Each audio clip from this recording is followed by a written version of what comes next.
중동팀 교사 여러분 안녕하십니까? 한 주간 평안하셨죠? 네, 오늘은 더 킹스 오브 이스라엘의 삶과 하나님의 선택에 대해서 먼저 살펴보려고 합니다.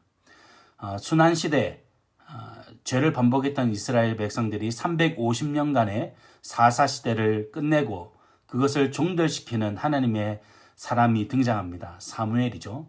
사무엘이 등장해서 이제는 새로운 왕정시대가 열리게 됩니다. 지난주에 우리는 사사시대를 끝나고 이스라엘의 초대왕으로 세워진 사울에 대해서 함께 살펴보았습니다.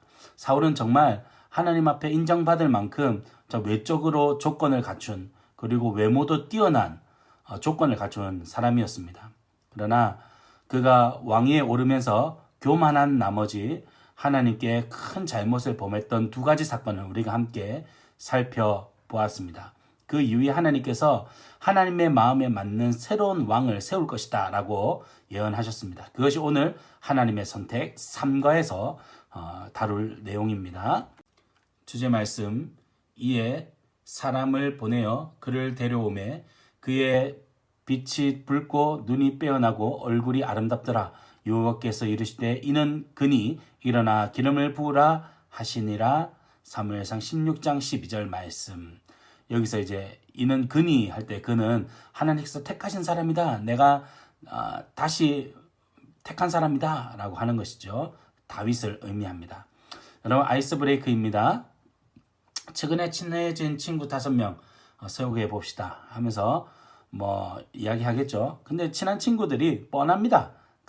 작년에 같은 반이었거나 아니면 같은 교회 우리 교회 친구들이거나 아니면 옛날부터 같이 살았던 같은 아파트 하늘 주변에 살았던 같은 뭔가 공통점이 있어서 친해졌겠죠.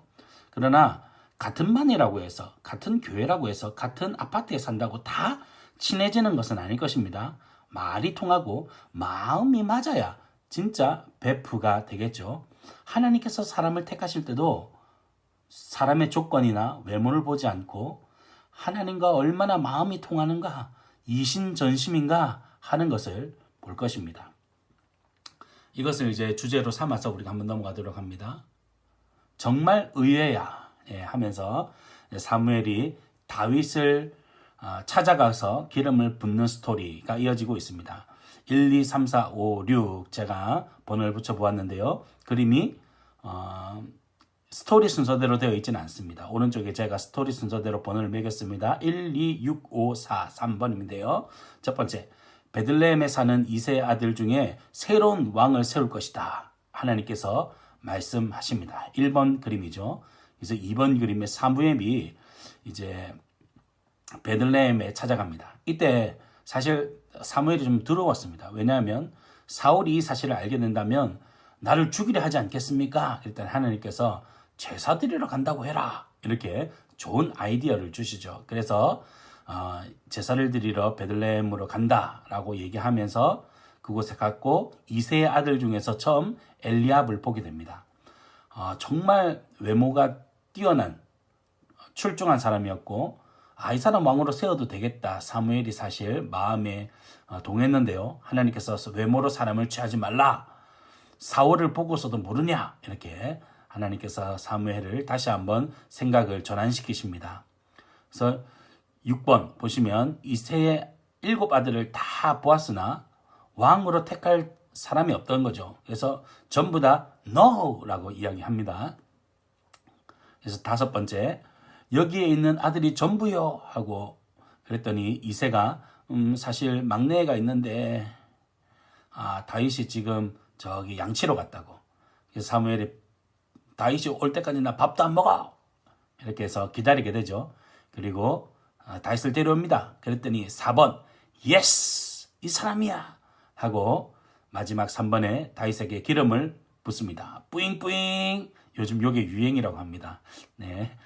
적용 하나님은 외모나 조건으로 사람을 택하지 않으신다라고 하는 것이죠. 저도 그렇고 우리 선생님들도 그렇고 우리가 좀 부족하고 연약할 수 있습니다. 그렇지만 우리가 하나님의 마음으로 사역한다면 하나님께서 우리에게 은혜 부어주시고 귀한 열매를 맺게 하실 줄 믿습니다. 이제 하나님은 왜 해서 다윗에 대해서 좀 더 살펴보려고 합니다. 다윗은 가족에게 큰 사랑을 받았습니까? 그렇지 않죠. 형들에게 늘 잔소리 들었던 다윗은 늘 그렇게 구박받던 사람이었습니다. 시편에 보니까 다윗의 시편에서 내 부모는 나를 버렸으나 여호와께서는 나를 영접하시니이다 라고 하면서 내 부모도 나를 이렇게 소중하게 생각하지 않았다라는 고백을 하게 되죠. 그런 다윗이었습니다. 2번, 다윗은 양을 치며 늘 신세 한탄만 했습니까? 형들은 맨날 좋은 옷 입고 좋은 거 먹으면서 나는 맨날 이런 잡무만 시키냐고 그렇게 생각했을까요? 그렇지 않습니다. 내가 처한 자리에서 최선을 다했던 다윗의 모습을 보게 됩니다. 때로는 맹수가 양을 잡아가면 쫓아가서 하나님 내가 이곳에서 내게 맡겨진 양을 지키게 해달라고 하면서 사자의 입을 찢는 그런 용맹스러운 다윗의 모습, 목숨을 걸고서라도 자기의 임무를 지켜나갔던 다윗의 모습을 보게 되죠. 그곳에서 그는 하나님을 인격적으로 만나게 됩니다. 하나님을 목동 생활을 하면서 하나님을 찬양했고요. 목동 생활을 하면서 하나님의 도우심을 경험했습니다. 3번, 하나님은 다윗의 외모를 보셨습니까? 그렇지 않습니다. 중심을 보셨죠. 이전 말씀해 보면 그가 얼굴이 붉고 용모가 아름답다라고 하는 것은 그의 중심에서 영적으로 흘러나오는 그 은혜가 외적으로 더 드러났다 하는 그런 해석으로 보일 수 있을 것입니다. 4번, 하나님은 보잘것없는 사람만 사용하십니까? 그럼 공부 잘하는 사람도 사용하실 수 있지 않나요? 예, 물론 사용하실 수 있습니다. 조건이 중요한 것이 아니라 얼마나 중심으로 하나님을 의지하고 하나님 섬기는가 하는 것이 중요하겠죠.